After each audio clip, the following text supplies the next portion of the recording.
mwezi wa 4. Ni tarehe ambayo mashabiki wa Simba wameisevu kichwani kutokana na maajabu ambayo waliyafanya katika uwanja wa Benjamin Mkapa. Iliwachukua miaka 32 katika michuano ya CAF Champions League pamoja na CAF Confederation Cup kufuzu. Nikukaribisha mwana michezo, karibu tuweze kuzungumza michezo kwa pamoja, ile ambayo inazungumzwa miongoni mwa mashabiki lakini pia na wapenda soka hapa nchini Tanzania. Tarehe 9 ni tarehe ambayo Simba Sports Club aliweza kuandika historia kubwa sana katika bara la Afrika na Tanzania kwa kufuzu kwa mara ya pili katika hatua ya nusu finali mara baada ya miaka 5 kutoka kufuzu hatua hiyo, akicheza klabu bingwa barani Afrika akashindwa kufanya hivyo, lakini pia kombe la shirikisho akashindwa kufanya hivyo kwa misimu hii isiyopungua 5.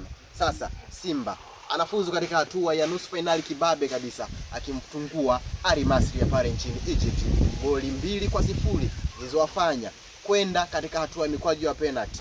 Mnyama akatinga katika hatua inayofuata. Mimi ni Karibu Mashaka, nipo na mwanzo hadi mwisho. Karibu tuweze kuangazia safari ya Simba, lakini pia na wapinzani wa Simba ambao wanaenda kucheza nao katika hatua ya nusu finali kunako kombe la shirikisho barani Afrika. Wapinzani ambao Simba anaenda kucheza nao ni Stellenbosch ambao wanatoka ligi ya Afrika Kusini pale kwa Madiba Bondeni.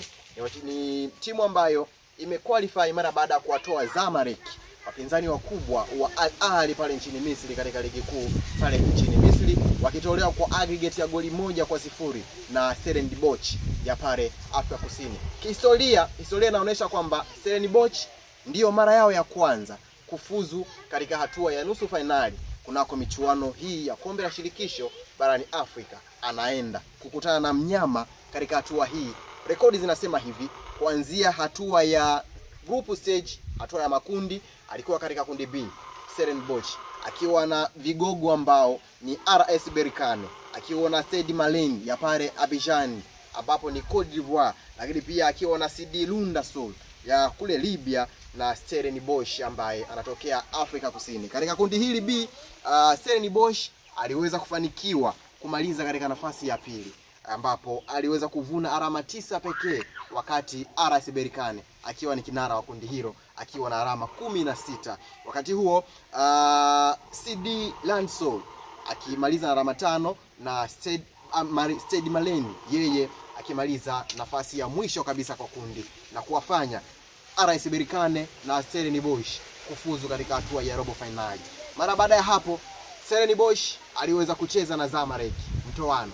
Katika mechi ya kwanza ambayo waliweza kucheza pale bondeni, Stellenbosch alilazimishwa 0-0 katika mchezo ule, akaenda akafanya maajabu katika ardhi ya Egypt, akafunga Zamalek goli 1-0 na kuweza kufuzu katika hatua inayofuata. Wakati huo sisi huku tukitazama game ya mnyama dhidi ya Al Masry akifanya maajabu katika uwanja wa Benjamin Mkapa. Ilikuwa hivi, Stellenbosch katika ligi kuu nchini Afrika Kusini inashikilia nafasi ya 5 katika msimamo huo, ikiwa na alama 27, wakati anayeongoza ligi kuu nchini Misri ni Mamelodi Sundowns, namba 2 ni Orlando Pirates, wakati huo TS Galaxy akiwa nafasi ya 3 na Stellenbosch akiwa nafasi ya 4 katika msimamo wa ligi kuu nchini Afrika Kusini. Safari yao ipoje mpaka sasa hivi? Wanaenda kukutana na wekundu wa Msimbazi Simba ambao wamefuzu kwa kishindo kweli kweli katika hatua inayofuata mara baada ya miaka 32 kupita pasipo kunusa hatua ya nusu finali. Mchezo wa kwanza Simba ataanzia katika uwanja wa Benjamin Mkapa akimkaribisha Stellenbosch, ambapo utaweza kufungua na kutuonesha dila ni nani ambaye anaweza akafuzu katika hatua ya finali. Nikukumbushe mpaka sasa hivi timu ambazo zimefuzu katika hatua ya nusu finali ni wekundu wa Msimbazi Simba ambao watakipiga na Stellenbosch. Wakati huo RS Berkane wanacheza na Constantine ambayo walikuwa kundi moja na wekundu wa Msimbazi Simba. Wakati tunamzungumzia Stellenbosch, Simba wao katika kundi A walimalizia wakiwa ni vinara wa kundi wakifuatiwa na CS Constantine katika kundi hilo ambapo zote ziliweza kufuzu katika hatua ya robo finali. CS Constantine wakati na Simba wakafuzu robo finali. Mpaka sasa hivi katika kundi la Simba ambalo wamefuzu walilofuzu kutoka robo finali kwenda nusu finali ni Constantine pamoja na Simba, na wote wamefuzu katika hatua inayofuata ya nusu finali. Hii ina maana gani? Ina maana kwamba kundi la Simba lilikuwa na timu ambazo zina ukomavu timu ambazo zina uwezo. Ndio maana katika makundi pekee ambayo yalikuwepo kuna kombe la shirikisho ni kundi moja tu, kundi A, ambalo lilikuwa na Simba, akawa na CS Sfaxien pamoja na Constantine, bila kumsahau FC Bravo, ambao wao waliaga mapema kabisa.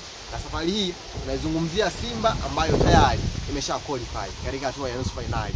Mambo yakoje?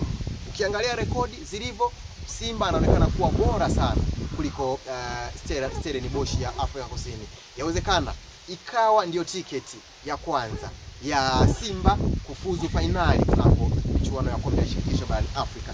Hii hapa ukimzungumzia Stellenbosch kwa linganisha katika ligi zetu ni sawa na mzungumzia aliyepo nafasi ya 5 Tabora United.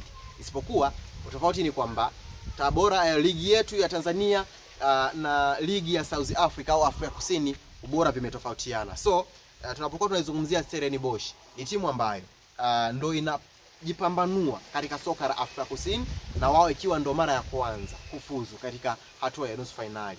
Simba ana faida gani katika mchezo huu? Simba ana faida zifuatazo. Moja, ni timu ambayo imezoea kucheza michuano hii katika hatua ya robo finali. Hivyo wachezaji wamekuwa na uzoefu mkubwa sana, lakini pia namna ambavyo wanacheza wamekuwa wakifanya wonders katika michuano hii. Tofauti na Stellenbosch ambao wao ukiwatazama bado ni wageni. Ndio maana hata katika kundi lao walimaliza na kiwa na alama 9 katika michezo 6.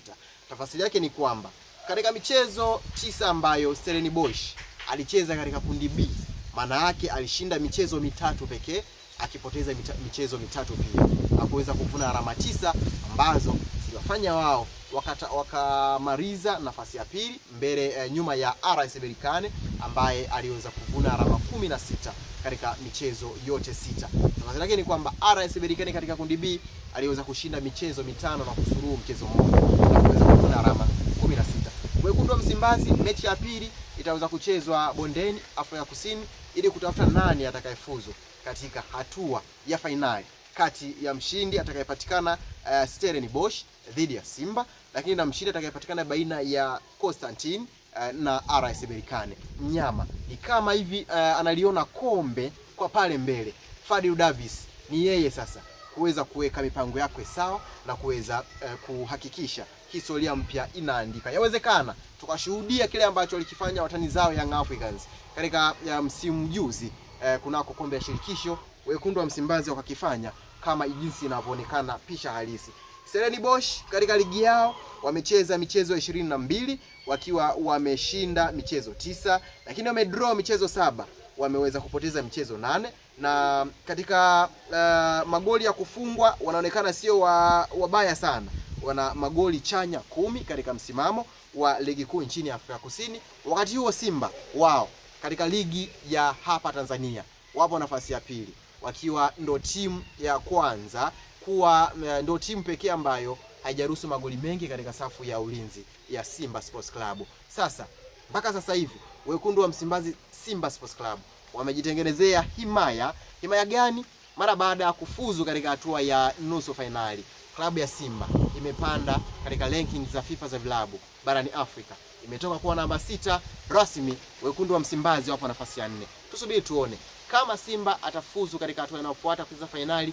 Yawezekana Simba ikatajwa kuwa miongoni mwa vilabu 3 bora barani Afrika.